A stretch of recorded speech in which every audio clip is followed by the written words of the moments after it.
Yeah, good morning, Anna.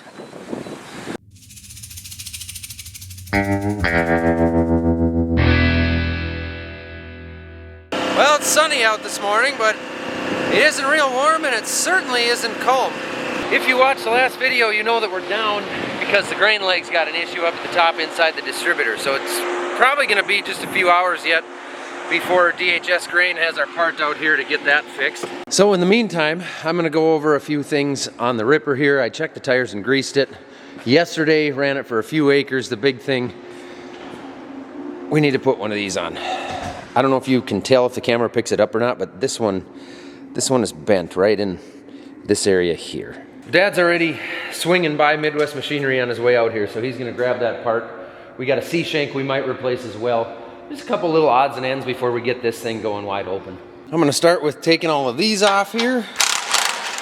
Take off all the spikes, and then we'll get the harrow off of here.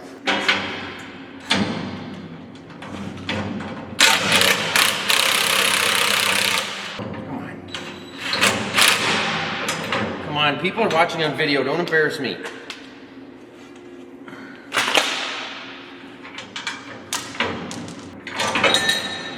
One tine.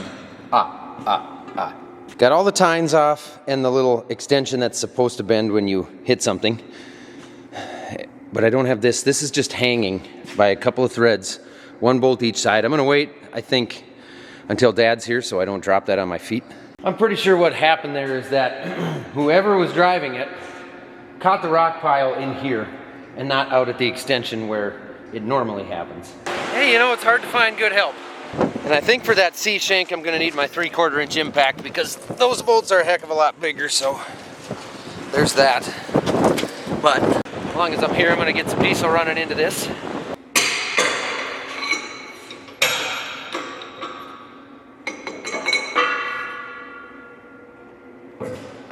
See how this blade is sitting cattywampus? It's because this guy here has got some twist to it that he's not supposed to have.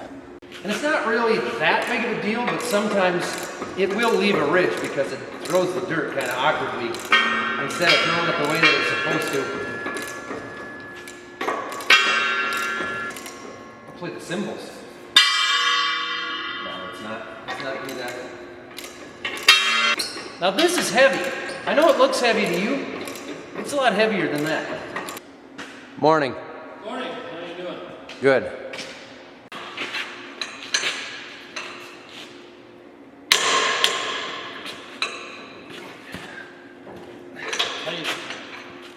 I noticed that.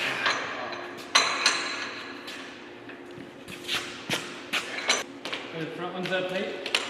Not anymore. So that one has to come all the way out. Can you loosen up these? Yeah. Do we want to take these off? Or you got them loose? They're already just ready to drop. So you pull them off.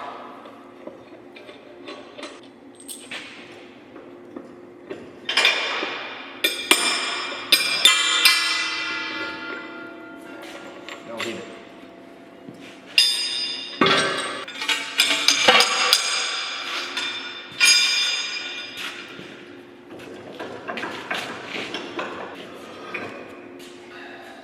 You want to do this first? Or check that? Do this first.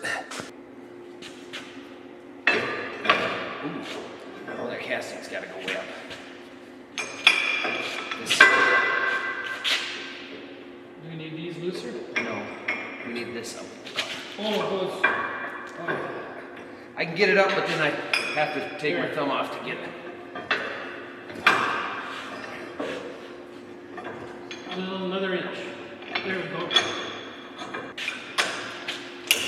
Ready? Yep.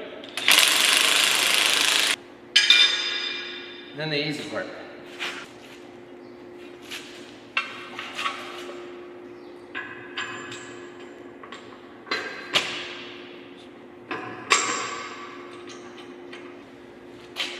Those are locked in.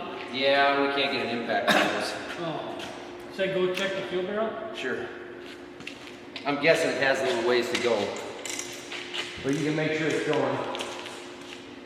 Should have a lock-in door over here. I know. That's the one thing I would change first is put a walk-in door in that corner. Yeah, either. Yeah. With openers next to it. So we need the round holes in the front.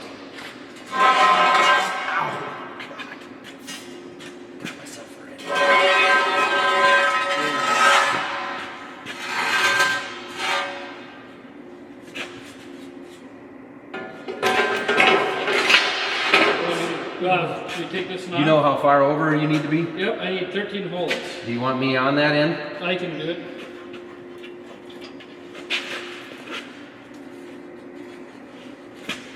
It's lighter than I thought, I guess. It isn't bad, especially if we have two people out. I can take this end if you want to take the very outside end. You just find the first hole. Right there. Oh shit, I'm off.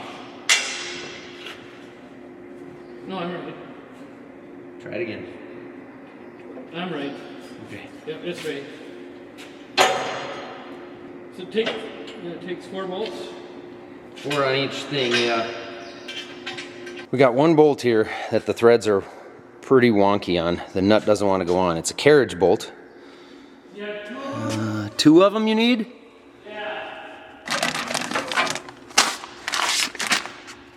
Yep.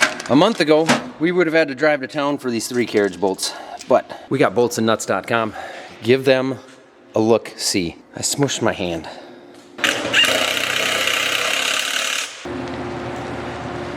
Oh, would you look at that? Look at this. All fixed up, shiny and new. Probably better than new. Also noticed this issue here that's gonna become an issue at some point.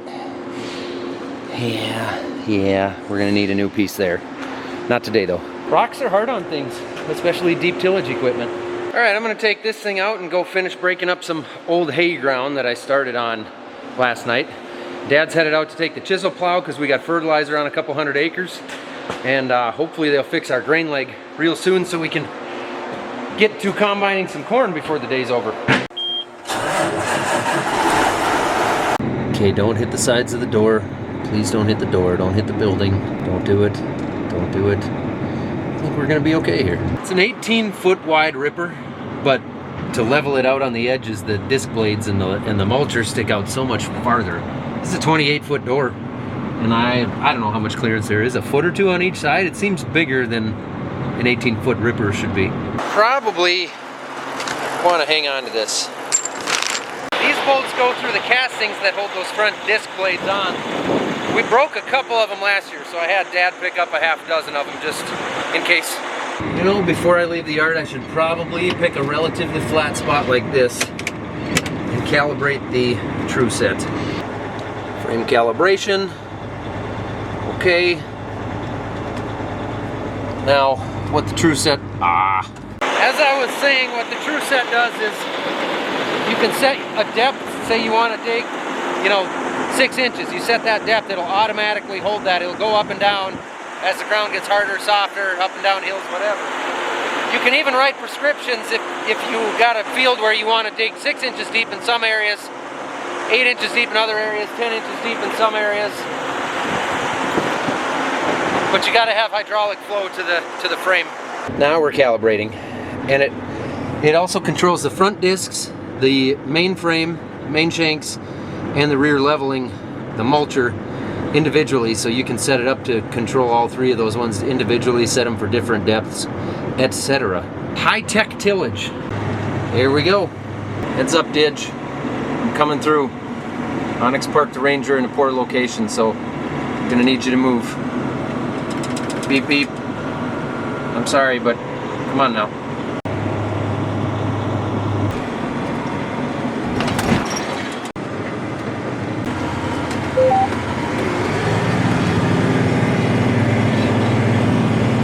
Tillage can usually be satisfying, but turning over hay ground, this is a unique type of satisfying.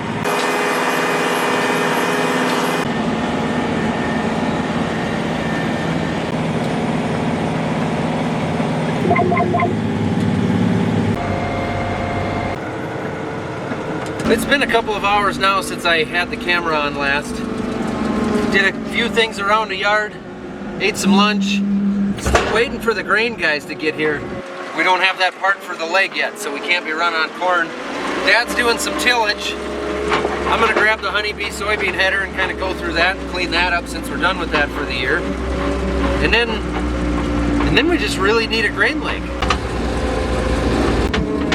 There's really not a whole lot to do to this. A couple drop pans in the middle, clean those out.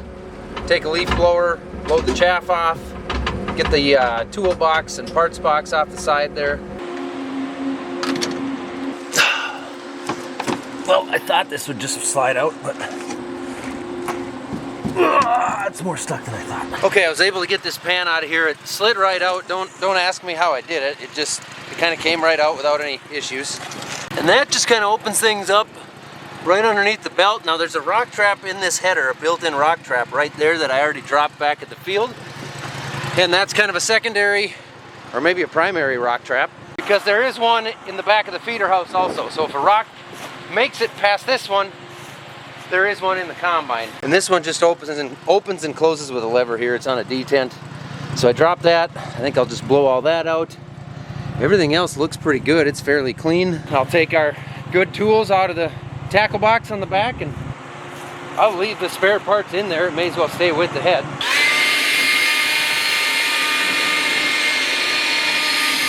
I like to get all the crud out of the nooks and crannies like this. First off, so it doesn't get wet and then sit there and rust everything around it, like the chain and the bearings and whatever, but also so critters don't decide to move in and use it to make nests and places to hide during the cold winter months. They can go get their own place. Well, she's all blown off, the shields are open, and I got a lot of grit in my teeth because no matter how you park it to try and stay out of it with the wind, it just kind of swirls around everywhere.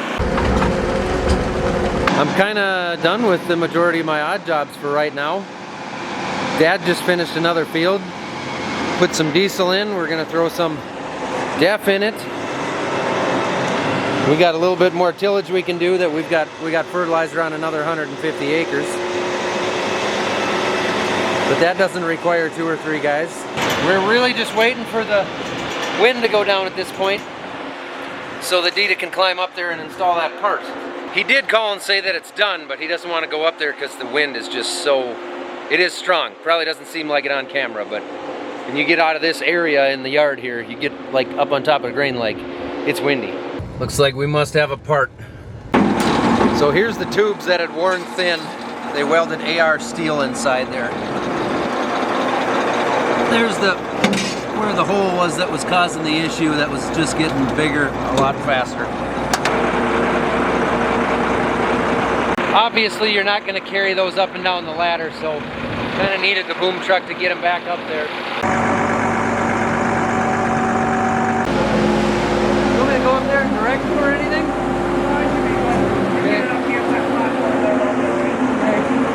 just want to get it up around the dryer and I can just go slowly swing in. I don't know how the wind's going to do it. Right.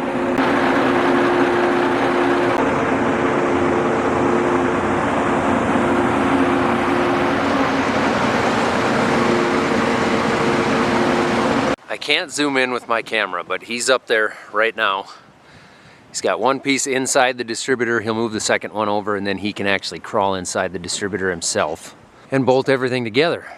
Once that's done, we should be in business. That is just not a job that I would ever do. I would not, could not, should not. Not with a hat, wearing a hat, or with a cat. I just generally don't like heights at all, but I really don't like them when there's not much for footing. Honestly, you just could not pay me enough. I will not be dangling 100 feet in the air, even with a harness on. Nope. Well, instead of standing on the ground and watching other people work, I may as well get to work myself.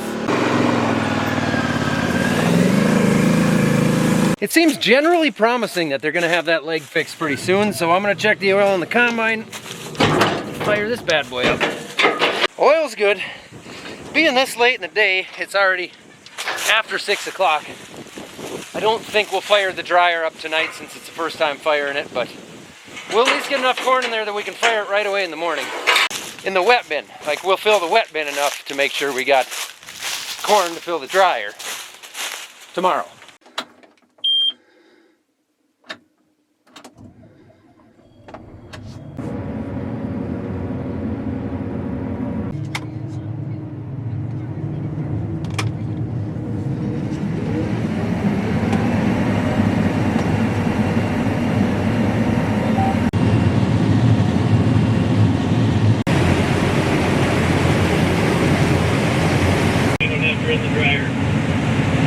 That's what it seems like. I guess I'm all the way back up to 18% right now, but it was 14.8 down in the bottom there.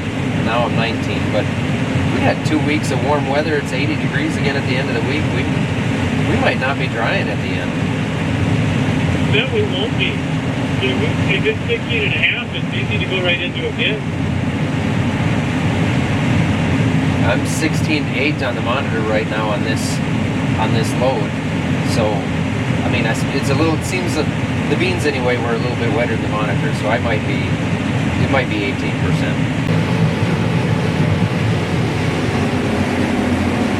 It's not going to be our best yielding crop, but this might be the driest crop possibly that I've ever had in my lifetime.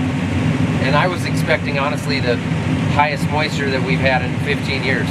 So, pleasantly surprised, and it is 100% just because the month of September was 80 degrees all month long. That just does not happen typically for us. My monitor shows 13.3% moisture right now. The average of this load now is under 16.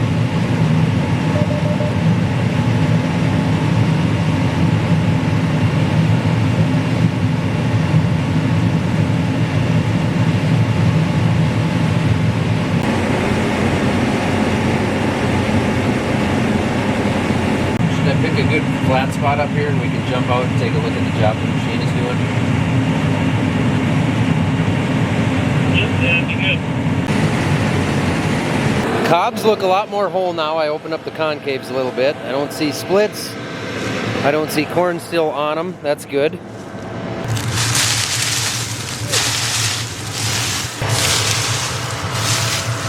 I'm not seeing much down the middle, on the left or right side, and I'm not seeing much getting thrown out here. What's it look like back there? A little bit, not much. Once in a while I'd see 2 or 3 kernels in one spot and then nothing, and then it actually looked really good. We must be showing some at the head, I would think, when it's this dry. Yeah, I would think. I suppose if there's anything out here, it could be coming from the head too. You know, like there's one. Yeah, that'd either be... There's one. We gotta be losing some at the head when it's 15. Right. 15%. It was a little more average down here. That's why I waited so long, as we were 17, 18% here, and average yield and drier. The stalks were really green back there. Yeah, I could see that behind the chopper. They were pretty. Yeah. So I waited till over here. Everything looks good out here. Everything looks good in the tank. Beautiful night. Got a message from Dito at DHS, said give it hell. Everything is fixed. We're gonna fill up what we got left, which isn't gonna take very long, but then we'll be full in the morning. We'll fire up the leg in the morning, fill the wet bin up with what we have, get the dryer going. It'll be a big slow day tomorrow. It's not, I doubt that we'll knock out a ton of acres because we're gonna be learning along with the dryer, but it's gonna be a good day. We got this thing dialed in really well. It was pretty easy in corn. You know, we struggled with the soybeans, as green and wet as they were at the beginning. We struggled to get the tank clean. This thing, I mean, that is just completely spotless. I'm unloading right now, that's why it's going down in the window, but that is a spotless tank. But conditions are great, you know, so when conditions are good, everything just works better. Put this corn on the bottom of the wet bin, and we shouldn't have to empty it until we're done with the corn harvest then. He's right. Yeah, we'll empty it at the end of harvest and it'll be down to 8%. Yeah, we wouldn't have to empty it at all because we'll have those fans on. We don't have a lot of acres out, but we have 3 trucks and a grain cart that are all full. If everything goes according to plan, it won't be nearly this peaceful in this yard tomorrow night, so let's hope that's the case.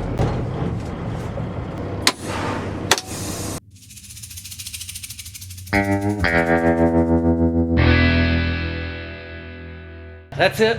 I'm done. Tomorrow's gonna get busy. Thanks for watching. I appreciate all of you very much. See you in the next one.